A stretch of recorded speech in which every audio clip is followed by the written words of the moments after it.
ಒಂದು ಬಸವಣ್ಣನ ಕರ್ಮಭೂಮಿ ಹೈದರಾಬಾದ್ ಕರ್ನಾಟಕ, ಈಗ ಅದು ಕಲ್ಯಾಣ ಕರ್ನಾಟಕವಾಗಿ ನಾವು ಹೆಸರನ್ನು ಕೊಟ್ಟಿದ್ದೀವಿ ಅಧ್ಯಕ್ಷೆ. ಅದೇ ರೀತಿ ಈ ಕಡೆ ನಮ್ಮ ಭಾಗನ ನೋಡಿದ್ರೆ ಇದು ಮುಂಬೈ ಕರ್ನಾಟಕ. ಇದು ಬ್ರಿಟಿಷರ ವಿರುದ್ಧ ಪ್ರಥಮವಾಗಿ ರಣಕಹಳೆಯನ್ನ ಊದಿದಂತ ನಮ್ಮ ಕಿತ್ತೂರಿನ ರಾಣಿ ಚೆನ್ನಮ್ಮನ ಒಂದು ಪುಣ್ಯಭೂಮಿ, ರಾಯಣ್ಣನ ಒಂದು ಪುಣ್ಯಭೂಮಿ ಇದು ಮುಂಬೈ ಕರ್ನಾಟಕ, ಈಗ ಕಿತ್ತೂರು ಕರ್ನಾಟಕ ಆಗಿದೆ ಅಧ್ಯಕ್ಷೆ.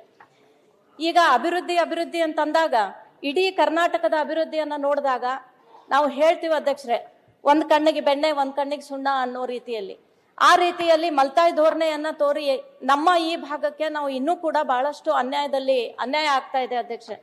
ಒಂದು ಅಭಿವೃದ್ಧಿ ಅಂತಂದಾಗ ಸರ್ವಾಂಗೀಣ ಅಭಿವೃದ್ಧಿ ಅಂತಕ್ಕಂಥದ್ದನ್ನ ನಾವು ನೋಡ್ತೀವಿ. ಅದು ಕರ್ನಾಟಕ ರಾಜ್ಯದಲ್ಲಿ ಎಲ್ಲ ಭಾಗಕ್ಕೂ ಕೂಡ ಒಂದೇ ರೀತಿಯ ಅಭಿವೃದ್ಧಿ ಆಗ್ತಾ ಇದ್ರೆ ಅದು ಸರ್ವಾಂಗೀಣ ಅಭಿವೃದ್ಧಿ ಅಂತ ಹೇಳಿ ನಾವು ಹೇಳ್ತಾ ಇದೀವಿ ಅಧ್ಯಕ್ಷೆ.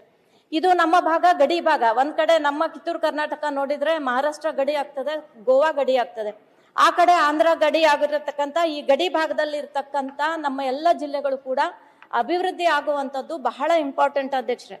ಇದರಲ್ಲಿ ನಾವು ಏನ್ ಕೇಳ್ತಾ ಇದ್ದೀವಿ, ಮೂಲಭೂತ ಸೌಕರ್ಯಗಳನ್ನ ಕೇಳ್ತಾ ಇದ್ದೀವಿ. ಹೇಗೆ ಮೈಸೂರು ಬೆಂಗಳೂರು ಕಡೆಗೆ ಮೂಲಭೂತ ಸೌಕರ್ಯಗಳು, ರಸ್ತೆಗಳು ಇರ್ಬೋದು, ಇನ್ನೊಂದಿರ್ಬೋದು, ಈ ಎಲ್ಲ ವ್ಯವಸ್ಥೆಗಳು ಯಾವ ರೀತಿ ಆಗ್ತಾವೋ ಅದು ನಮ್ಮ ಭಾಗಕ್ಕೆ ಎಲ್ಲೋ ಕೊರತೆಯನ್ನ ನಾವು ನೋಡ್ತಾ ಇದ್ದೀವಿ ಅಧ್ಯಕ್ಷೆ. ಅದೇ ರೀತಿ ಶಿಕ್ಷಣ ಇದು ಬಹಳ ಇಂಪಾರ್ಟೆಂಟ್ ಇವತ್ತಿನ ದಿನಮಾನಗಳಲ್ಲಿ. ಇವತ್ತು ನಾವು 21ನೇ ಶತಮಾನದಲ್ಲಿದ್ದೀವಿ, ಕಂಪ್ಯೂಟರ್ ಯುಗದಲ್ಲಿ ಇದ್ದೀವಿ. ನಮ್ಮ ಗಡಿ ಭಾಗದಲ್ಲಿ ಇರ್ತಕ್ಕಂಥ ಉತ್ತರ ಕರ್ನಾಟಕದ ಗ್ರಾಮೀಣ ಭಾಗದ ಮಕ್ಕಳಿಗೆ ಶಿಕ್ಷಣ ಸಿಗುವಂಥದ್ದು ಬಹಳ ಮಹತ್ವದ್ದಿದೆ ಅಧ್ಯಕ್ಷೆ. ಯಾಕಂದ್ರೆ ಇಲ್ಲಿ ನಾವು ನೋಡ್ತಾ ಇದ್ದೀವಿ, ಉದಾಹರಣೆಗೆ ನಂದೇ ಕ್ಷೇತ್ರ ನಿಪ್ಪಾಣಿ ನೋಡಿದ್ರೆ ಸುಮಾರು 100 ವರ್ಷಗಳಿಂದ ಇಲ್ಲಿ ಸರ್ಕಾರಿ ಶಾಲೆಗಳು ಕಾರ್ಯನಿರ್ವಹಿಸ್ತಿದ್ರು ಕೂಡ ಇವತ್ತು ಅವ್ರಿಗೆ ಸರಿಯಾದ ಮಕ್ಕಳಿಗೆ ಕೂತ್ಕೊಳ್ಳೋದಕ್ಕೆ ಸರಿಯಾದ ಕೊಠಡಿಗಳಿಲ್ಲ. ಒಂದೊಂದ್ ಸರ್ತಿ ಆ ಮಕ್ಕಳನ್ನ ಟೀಚರ್ಸ್ ಗಿಡದ ಕೆಳಗಡೆ ಹೊರಗಡೆ ಕರ್ಕೊಂಡು ಬಂದು ಪಾಠ ಕಲಿಸುವಂತ ಅನೇಕ ಉದಾಹರಣೆಗಳನ್ನ ನಾವು ನೋಡ್ತಾ ಇದೀವಿ ಅಧ್ಯಕ್ಷೆ. ಅದೇ ರೀತಿಯಲ್ಲಿ ಶಿಕ್ಷಕರ ಕೊರತೆ ಕೂಡ ಇದೆ. ಕನ್ನಡ ಶಾಲೆಗಳು ಈಗ ಇಂಪ್ರೂವ್ಮೆಂಟ್ ಆಗ್ತಾ ಇದಾವೆ. ಆದ್ರೂ ಕೂಡ ಗಡಿ ಭಾಗ ಇರೋದ್ರಿಂದ ಇಲ್ಲಿ ಉದಾಹರಣೆಗೆ ಹೈಸ್ಕೂಲ್ಗಳ ಸಂಖ್ಯೆ ಬಹಳ ಕಡಿಮೆ ಇದೆ ಅಧ್ಯಕ್ಷೆ. ಉದಾಹರಣೆಗೆ ನಿಪ್ಪಾಣಿಯನ್ನೇ ತಗೊಂಡ್ರೆ ನಮ್ಮಲ್ಲಿ 2-3 ಹೈಸ್ಕೂಲ್ ಬಿಟ್ರೆ, ನಾನು ಬಹಳಷ್ಟು ಪ್ರಸ್ತಾವನೆ ಕೊಟ್ಟರು ಕೂಡ ಹೈಸ್ಕೂಲ್ಗಳು ಇವತ್ತು ಹೆಚ್ಚಿನ ಸಂಖ್ಯೆಯಲ್ಲಿ ಆಗಿಲ್ಲ ಅಧ್ಯಕ್ಷೆ. ಆ ರೀತಿಯಲ್ಲಿ ಸರ್ಕಾರಿ PU ಕಾಲೇಜ್ಗಳು ಕೂಡ ತುಂಬಾ ಕಡಿಮೆ ಸಂಖ್ಯೆಯಲ್ಲಿ ನಮ್ಮ ಉತ್ತರ ಕರ್ನಾಟಕದಲ್ಲಿ ಇರೋದ್ರಿಂದ ನಾನು ತಮ್ಮ ಮೂಲಕ ಸರ್ಕಾರಕ್ಕೆ ಒಂದು ವಿನಂತಿಯನ್ನ ಮಾಡ್ತೇನೆ.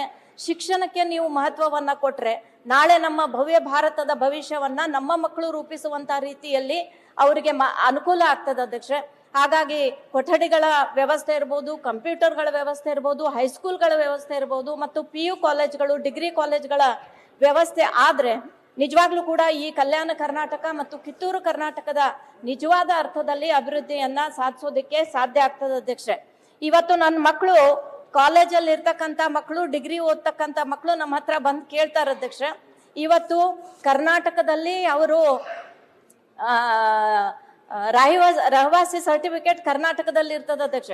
ನಮ್ಮಲ್ಲಿ ಕಾಲೇಜ್ಗಳಿಲ್ಲ ಅಂತ ಹೇಳಿ ಗಡಿ ಭಾಗದಲ್ಲಿ ಇರ್ತಕ್ಕಂಥ ಮಹಾರಾಷ್ಟ್ರಕ್ಕೆ ಹೋಗಿ ಅವರು ಕಾಲೇಜನ್ನ ಡಿಗ್ರಿಗಳನ್ನ ಮುಗಿಸ್ತಾರೆ. ಆದ್ರೆ ಮುಂದೆ ಜಾಬ್ ಮಾಡ್ತಕ್ಕಂಥ ಸಂದರ್ಭದಲ್ಲಿ ಬಹಳಷ್ಟು ನಾನು ಅನುಭವಿಸಿದ್ದೀನಿ.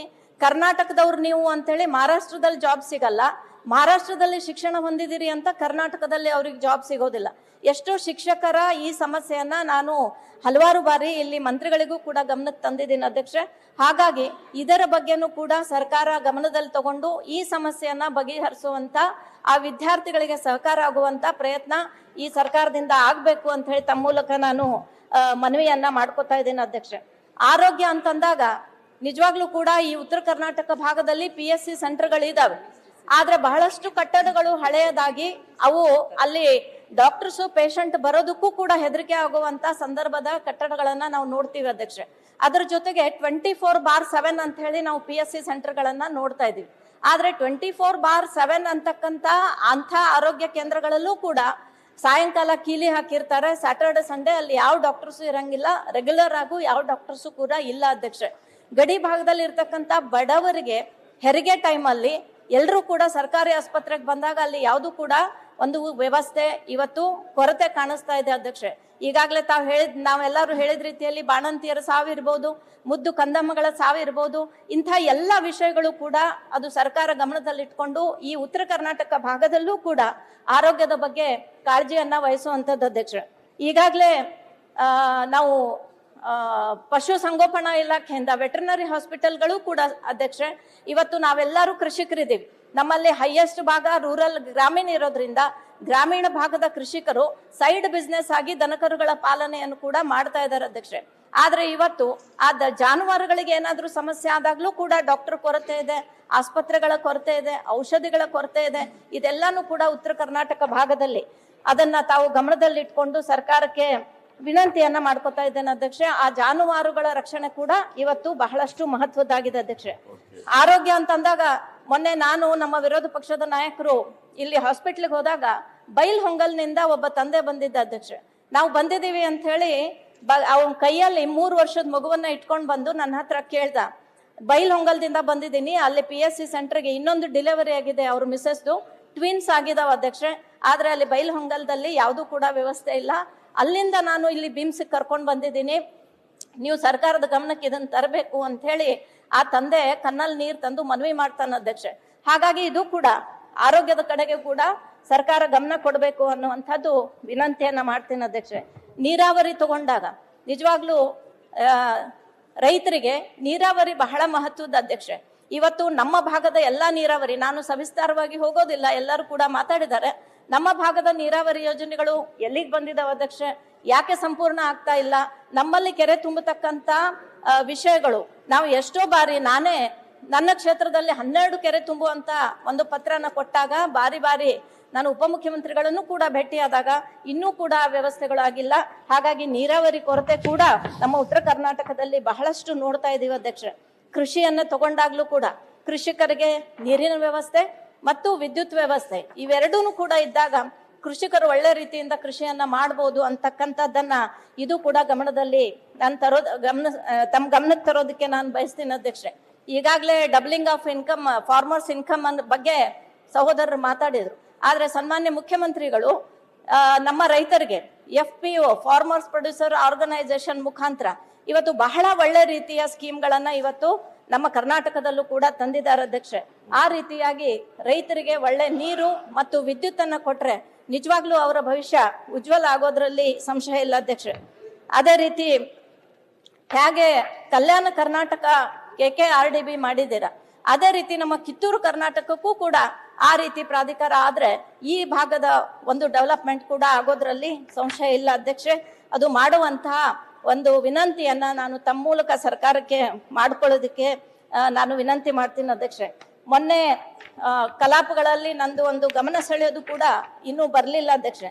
ನನ್ನ ಕ್ಷೇತ್ರದ ಕಾರದಗ ಅಂತಕ್ಕಂತ ಒಂದು ಗ್ರಾಮಕ್ಕೆ ಬಹಳ ಸುಮಾರು 20 ವರ್ಷಗಳ ಹಿಂದೆ ಅಲ್ಲಿ ಒಂದು ಬ್ರಿಡ್ಜ್ ಕಟ್ಟಿದ್ದಾರೆ ಅಧ್ಯಕ್ಷೆ. ದೂದಗಂಗಾ ನದಿಗೆ ಅಡ್ಡಲಾಗಿ ಬ್ರಿಡ್ಜ್ ಅನ್ನ ಈ ಊರಿಂದ ಆ ಊರಿಗೆ ಕನೆಕ್ಟಿವಿಟಿ ಇರುವಂತಹ ಬ್ರಿಡ್ಜ್ ಅಧ್ಯಕ್ಷೆ.